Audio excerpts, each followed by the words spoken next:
ยวินาที5คนผู้ที่รอดชีวิตจากถ้ำเข้าโอบกอดอาจารย์เก่งหัวหน้าทีมกู้ภัยไทยและก็เผยในช่วงเวลาสำคัญในการสัมภาษณ์ความรู้สึก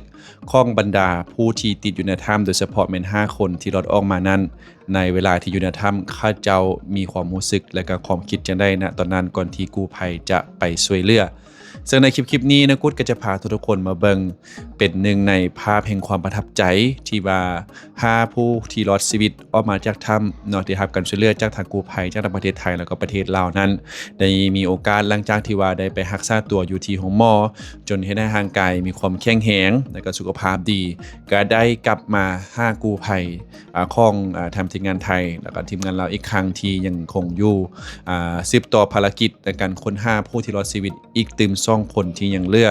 ซึ่งกับปัจจุบันนี้เนาะติดตามเบิ่งกระแสข่าวต่างๆก็ยังคงเป็นหนึ่งในภารกิจที่ค่อนข้างที่จะท้าทายและก็ยุ่งยากหลายได้มีข่าวออกมาว่าก็มีสัญญาณดีมีการแจ้งออกมาว่าได้มีการตอบรับ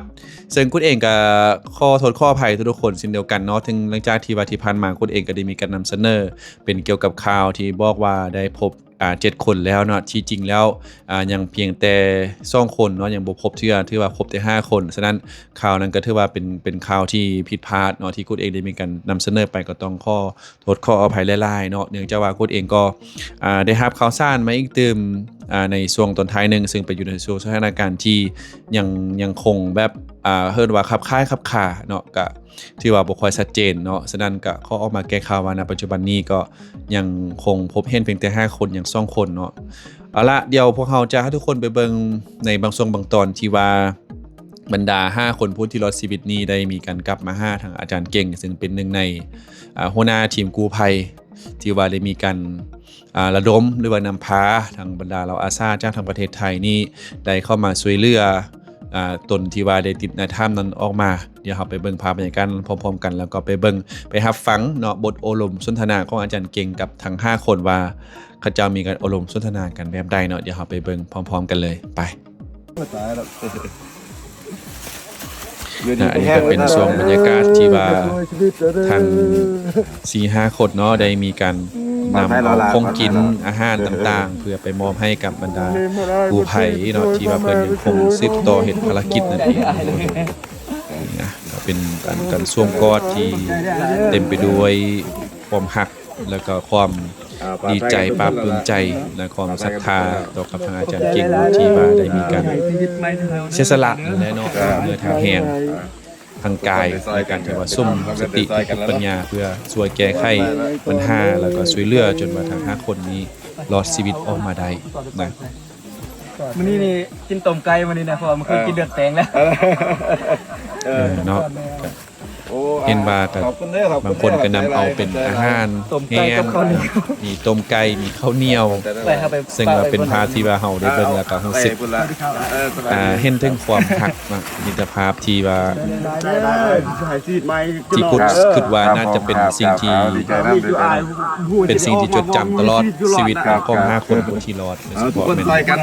พี่น้องประชาชนทางฝั่งลาวเฮาซอยกันทุกภาคส่วนนี่เขาก็ได้ให้ไกลกันสนับสนุนเพียงแต่เป็นกำลังใจโอ้เต็มมือเลยตอนนี้มาแม่ตัวเอาอะไรผลไปเรานั้นคิดจังไดตอนอยู่ในหันคิดว่าจะคว้างสิรอดบ่โอ้ก็มีแต่คิดมีแต่มันนักกู้ไฟแหละจังว่าสิรอดถ้ามันนักกู้ไฟบ่มาก็บ่มีสิรอด1%ก็ยังบ่มีแล้วปกติฝนตกเขาทำกันอยู่บ่ปกติเขาฝนมาฮอดนี้บ่มีไฟว่าบ่เขาน่ะฝนเขาก็เขาปกตินี่แต่เขานี่ก็ฝนหนักกว่านี้เลย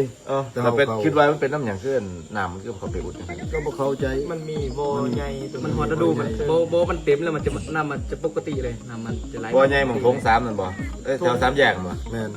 ขึ้นเทิงน่ะมันมีทงใหญ่ที่ทงใหญ่ที่ยุงเทิงนั่นหม่องนั้น3แยกนะเขาสำเร็จเขากันปกติคือเขาไปนะแต่ว่าบ่มีน้ำเลยอยู่ในหันปลอบใจกันมาปลอบใจกันใจเลยใจสามัคคีกันสามัคคีนะขนาดทิมนี่โอ้เดี๋ยวตายให้ก็พร้อมแห้งเลยออกก็พร้อมออกได้สัญญาเดียวน่ะ4 คนน่ะให้เพิ่นออกก่อนมื้อนั้นน่ะอก4ซี่ได้หาเนาะบ่มื้ออีกเอามื้อมื้อนั้นน่ะเพิ่นผู้ได้เป็นปัญหาที่เพิ่นผู้ได้เป็นปัญหาที่จ่าดับถ้าหมู่ไห้ป่ะเพิ่นหายแล้วอยู่ จุน้องก็ให้ ทอดครอบครัวเลยเนาะ คือทอดลูกคือทอดแม่ หน้ามันเห็นหลาย เนี่ยโอ้ยลูกชายกับผู้เฒ่าอ้วนนั่น ล เล ง ย แล้ว ผู้ที่สอง ลงไปมันบ่จุไปร้านทำ ผู้ที่หนึ่งกันจุดนั้นทำก็มากกว่ามือเลยนะช่วย มาตามเชือกเลย เขา เป็นงานเด้ ลำมุดลงมาลำมุด นี่แหละคันว่างไล่เสือกไว้มันก็ง่ายเวลาออกมา หนาว เพราะว่าตอนนั้นพ่อออกมาได้ผู้หนึงแมันบ่ล่ะก็เฝ้าสูบน้ำมันน่ะให้น้ำมันลดแมันบ่ถ้าเห็นน้ำลดออกมาเลยบ่ อาการหายใจไม่ได้ ดำเลย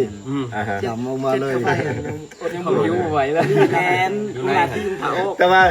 ว่านั้นพวกเขาพวกอาหารหมุ่งไก่อยู่ในทงสินะมึงจะเอากินมั้ยเหรอ บ่ได้กินนะบ่ฮู้เด้ผ้าออกผ้าชอบคนมาช่วยเนาะแต่ว่าเขาออกฮอดพี่เนาะเข็มจะออกตัวนี้แหละบ่มีไผจะคนกลับคืนไปเอาไอ้น้อง3คนนี้ เออ เขามาพอดีเขาขึ้นมาหอดดำก้อนหินใหญ่ๆอยู่มันนี่น่ะไกลบอลปะโถเนาะ เออ แล้วพิธีบัตรเจ้าว่าโอ้ออกหมดแล้วมากอดคอเดี๋ยวโอ้เขารอดตายแล้วรอดตายแล้วออกมาเลยเห็นกาแฟย้อนเลยกดไปกดมาทั้งเบ็ดเห็น3 ซองเนาะโอ้บุครบคนโอ้ยไปเบิ่งคืนนี่ก่อนเทื่อมีแต่คนแต่หอยพอดีครบคนไปเห็นนี่ห่อหนึ่งพอดี4 คนผู้ละห่อกินกาแฟแล้วก็กอดคอเดี๋ยว กูว่างไม่ได้หันเนี่ย มันเป็นอินที่เจียวหน้าที่นั้นเห็นยังก็กินเบิดเลยนะให้กินเองนะ กาแฟแหลงเนี่ยนะกาแฟ กาแฟแดงว่ะผู้เดียวเข้าไป ใช่ป่ะ กู้เลยมันหิว เรานี่ที่เมาเลยเดี๋ยวเอาไปยก มาเทกำลังขึ้นเทกาแฟมันโซนนึงกาแฟแดงคนละ มัน โซน หิววะดิ โอ้ เขาก็พูดว่าตายเลยกินก็มาสู้ว่ามันรอดประท โอ้ประมาณอยู่จักมือเนี่ย ำมูเลย โอ้โหเดือนตะวันเลย ไฟเข้าไป แต่ละมือเห็นยัง มูไม่แต่ละเมื่อก็นั่งกอดเขาอยู่ คิดว่า17-18มื้อได้ฮะนะ นั่งกอดเขา มันเหมือนมันโมโหตะเว้นมัน โม โมโหกลางคืนมันว่า แม่นล่ะ มันก็เลยคิดว่า18มื้อแต่ว่าจริงๆเขาหลงมันบ่หลงผมเป็นวันที่18มื้อจริงๆกินจักมื้อ11มื้อ ก้อนที่นักประดาน้ำที่ไปพ่อก้อนหนามือแรกมันมีก็ยังฟองอากาศมันดันน้ำปุ๊บไปบ่ นี่ นั่นคือวันแรกที่ครูเบ้นไปแล้วไปไม่ถึงก็เลยกลับมาก่อนขันไปเต้มือนั่นน่ะเห็นแล้ว ว่าเมื่อ แต่ว่าเพิ่นบ่ไป เมื่อนั่น อากาศในถังมัน เมื่อนั่นย้อนว่ามูเจ้าฮอนแฮมันเลยมาขวงคอมันดันก็ไม่ได้น้อยนึงมันก็เลยตีกลับนั่นกูเป็นนั่น มันนั่มันสอยลงมาจะพี่สอยมาตัดเลย คิดว่าสิตันหูเพิ่นอะไรหั่นหูมันน้อยๆหน่อยจ้ะเนาะ แมนมันแคบอันเห็นผีวันนี้ครับมีแต่คนถามเรื่องนี้เห็นอยู่วะ โอ้ยเห็น หรือฝัน คือว่ามันนอนบหลับ ก็มี เห็นอย่าง เห็นอยู่ไปเห็นมันยินย่างไปย่างมาได้ยินอยู่ บ่มันให้เจ้าของยางบ่ บ่ นอนอิงผาอยู่นะส่วนมีคนมาเยี่ยมหน้าแน่ๆ2-3 เถื่อพี่ไฟสายแล้วบ่เห็น เป็นยังไงเข้าหนามาจุ เดี๋ยวเยี่ยมหน้าแน่นี่แหละ เขาคิดว่านักกู้ภัยมาแต่ว่ามี น้อง คน ชายนี่เราโหมือเทออกกันเฮาก็ย่านแห้งเนาะอยู่ก็ตายไปก็ตายแล้วไป เห็นเพิ่นจูงแขนมานี่แล้วย่างไปย่างมาโอ้ว่ะ มันหันลุกขึ้นมาแล้วผมหูโตเลยนะ เห็นว่าถามว่ามึงไปใช้มึงขี่ป่าวบ่ได้ขี่นะมีคนจูงแขนไป จับแขนกลับคืนมา มันบุหูโตมันยาว เอาเราตอนบ่ฮู้ตัวนั้น แต่ว่าข้างในน่ะรู้สึกหยังบ่ในข้างในน่ะรู้สึกหยังบ่ว่าฮู้ว่าจังได๋ ว่าบาชิลงแต่ว่างน้ำมันพอดีแนวหลายก็ยางลงน้ำให้แหละแล้วพอดีพวกผู้มากายก็ได้แล้ว เอาไปดึง มันที่ลงไปเราเห็นพอมาหามก่อนในฝันหันบ่บ่ฝันเลยเห็นเลยเลยเจ้าว่าเราพอว่าจะลงไปแล้วอย่าลงไปแล้วแค่นี้นะห้ามรัดนี่รัดนั่นล่ะ บอกว่าอย่าลงไป เป็นพ่อเฮาเอง เนี่ย ตอนนี้พ่อเฮาอยู่แต่ พอเสีย พ่อเสียแล้วอ๋อ พอมาคุ้มครอง แล้วมีผู้ใดฟันยังบ่บัดนี้ เดี๋ยวข้างหน้าเพิ่นได้พันคัก ฝันว่าเขาไขทาง3 มื้อเปิดทางให้ออกกัน ภายใน3มื้อนี้ เจ้า เอาแล้วพัน 3 มื้อแล้วมื้อนั้นน่ะฝันนั่นน่ะหุงมาก็ได้2 มื้อเขาดำน้ำเขาสิออกก็ออกบ่ได้สัญญาณจุนี่ว่าคันออกแล้วออก4 คนพร้อมเดียวคันอยู่ก็อยู่4 คนพร้อมเดียว ตายผมอยู่ เขานักหนังน้ำมาเชิญอกซีเขามาฮอดกลางน้ำเลยประมาณ12-13 เมตรนี่ เสด็จ อกซีนี่มันยังเมเลยอยู่ปากนี่ออกแล้ว น้ำจากโอ้ โอ้กินน้ำจะไปอิ่มมาเลย วางน้ แล้วกลับมาตอนเช้ามาหนาวมันคืนนั่นมันเปียกมันเนี่ยเนาะตอนเช้ามาตัดสินใจ ำป ว่าก ตินี่เว้าน้ำเฮาทุกมื้อมื้อนั้นมาเลยบ่เว้าน้ำเลยมื้อนั้น กลับออกมาเศร้าเลย เห็นแล้ว ใส่ออกซิบ่ได้เลยเด้ ดีใจวะเป็นเพิ่นเอาไปใส่ โอ้น้ำตาตกทุกคนเลย แล้วแม่นว่าเขาตัดสินใจตอนเช้ามาแม่นว่าอ๋อมันน้องเอ้ยมันนี่ตัดสินใจแล้วเขาจะไปก่อนสอบทางออก เราเลยจับเล็กแสลงกันแย่ๆดำน้ำไปแย่ๆดำน้ำออกเลยนะออก เห็น มา เสือเห็นเสือมัน เห็นดูแต่ว่ามาฮอดนอกไปบอลกระปมใดเนี่ยใดจูบก้นเนี่ยมาตื้มพญานาคข้ามก้นเลย ที่ไหนพญานาค ที่นั่นพญานาคเลยเนาะบ่ฮู้ว่าเขาเจ้าปมใดใช่เนาะ คือเราพญานาค จูบก้นเลยโอ้ตื่นมันแห้งว่ะเนาะไต่ไฟกันเอาครัวไปครัวมาแล้วเจอสายเชือกกันสัญญาณเขา3 บาทเขานัดหมายแล้วเขาฮอดฟังนี่แหละบอลกระปุ่มใดล่ะเขาจะสัญญาณเขา3 เถื่อ จะดึงเชือก ดึงเชือก3 เถื่อแล้วมัน มาได้ มารถเขาเว้า ส่วนของเขาเนี่ยอันไฟฉายมันมืด เขาเราขึ้นไปเนาะคิดจะจวบไอ้น้องมากูไฟเลยสิเขาไปช่วยเหลืออยู่ในเนาะแต่ว่าถึงเวลาเขาพักผ่อนเนี่ยเนาะแล้วก็โทษกับเจ้าอะไรแล้วนะมันมิดมันเมื่อยนะเขาละออกมาฮอดพี่ไหนฮอด3 แยกออกนี่นำลงพี่แบบเห็นทุกคนน่ะกลับคืนมาหาไอ้น้องอีก ยังความมูอยู่ ไม่ได้ไอ้น้องกันดำน้ำออกมา คันผมลงไปนั่นสิพ่อทุ่มเจ้าเลยเพราะว่านี่ตอน บุเรกำลังแต่งตัวที่ลงไป แต่เด็กครับ มันออกมาเลยเจอเลยเถอะเข้ามา เพราะตอนนั้นแบ่งงานกัน2 ส่วนเขาลงไปเปิดน้ำข้างล่างนะไปเปิดน้ำปลายทางนะบางทีแถวๆ2 คนอยู่คาดว่านะแล้วก็ท่านี่กำลังเตรียมชุดลงไปเฮ็ดงานไปคู่กันเฮ็ดเวียกไปคู่กันข้าวเนี่ยกับมือเจ้าก็ขึ้นมาถ้าล่วงน้ำข้างล่างน้ำพุ่งออกไปเลยมันเป็นตาน้ำออกทางพุ่ง ตอนเขาออกก็มันน้ำแหงเนี่ยเป็นช่องหินเนาะมันทั้งนี้หินทั้งนี้หินเห็นช่องว่างน้อยเดียวซะนี่แล้วการนั่นก็เอาเหล็กแฉลงมันแทงบอลเวลาบอลเฮาย่านมันต่ำหินนั่นน่ะบอกเฮานั่นบ่ได้เคยดำน้ำเลยถามก็เจ้ารถอยู่บ้านบ่มักไปซอกปูซอกป่าเลยมีแต่ซอกทางบ ได้ ก ไงได้ไงนาขึ้นมายันนาขึ้นมาใส่ แล้วมันดำแล้วมันเอาเหล็กแฉลงนี่กะว่ามันหัวเขาโดนหินเอานี่เอาขึ้นก่อนแย่ขึ้นมาโอ้บ่มีหินเราจะขึ้นมาหันใจนี่ล่ะพอจะเราดำลงอีกไปเลยเอาเหล็กมันแย่ขึ้นมาอีกกะว่ามันบ่ถึก แต่ว่ามัน หัว ก็บ่ บ่ ได้ ได้ เห็ หิ น น ห มัน ลาย บ่ได้เห็นหลาย ขึ้นหันใจ มันก็มีแค่ช่องอากาศเพราะห้องเงยหนา เลยมาหันใจเลยนะเราออกได้ แต่ขันม้วนน้ำมันเต็มพื้นที่มองที่อยู่นั้นก็ถือว่ามันลงในระดับหนึ่งเลยเพราะว่าคันเบิ่งแบบภาพร่วมๆแบบห้องที่มันเก็บน้ำได้หลายนะก็ลงหลายๆแต่มันรุดมีอาการแต่ว่ามันจะมีสองมันสองเต็มเนี่ยวันนี้มันเต็มแต่ว่าวันนี้มันพงออกได้นะเราจะดำไปสอดอยู่นี่ มันเป็นนั่นนี่เนาะพงนี่มันแบบว่าพงมันรีบออกมาบอลจำเจ้าปงไดดูกันเนาะมันรีบเขานั่นนี่เนาะไปบอลเราเราอยู่บนแบบพงเรานึงกันนะ ว่าได้ มันใหญ่ อันดำว่าว่าได้อันบ้านพญานาคมาด้วย นี่แหละคิดแต่สองแนวเขาก็ถอยออกมาเลยถอยออกมา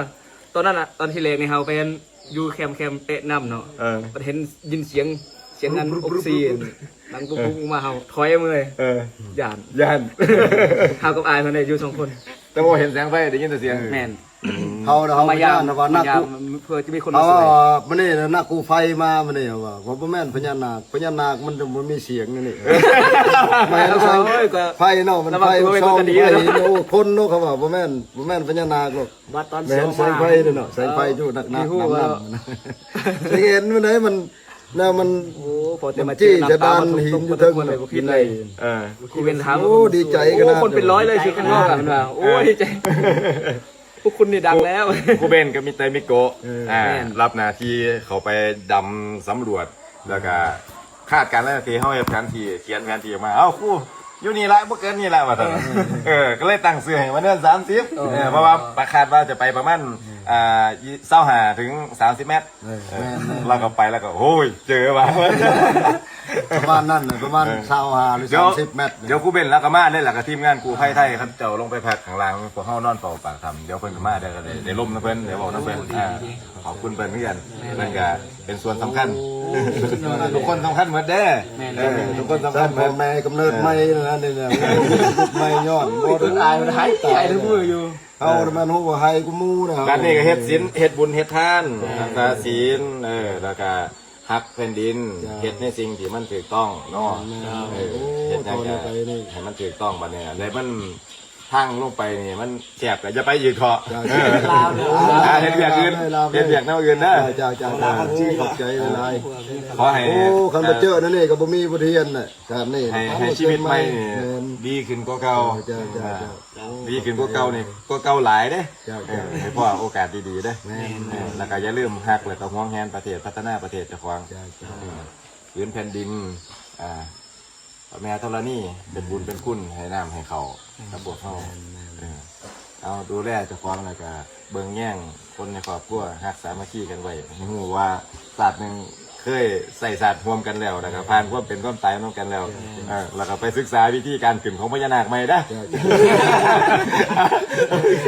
ครับ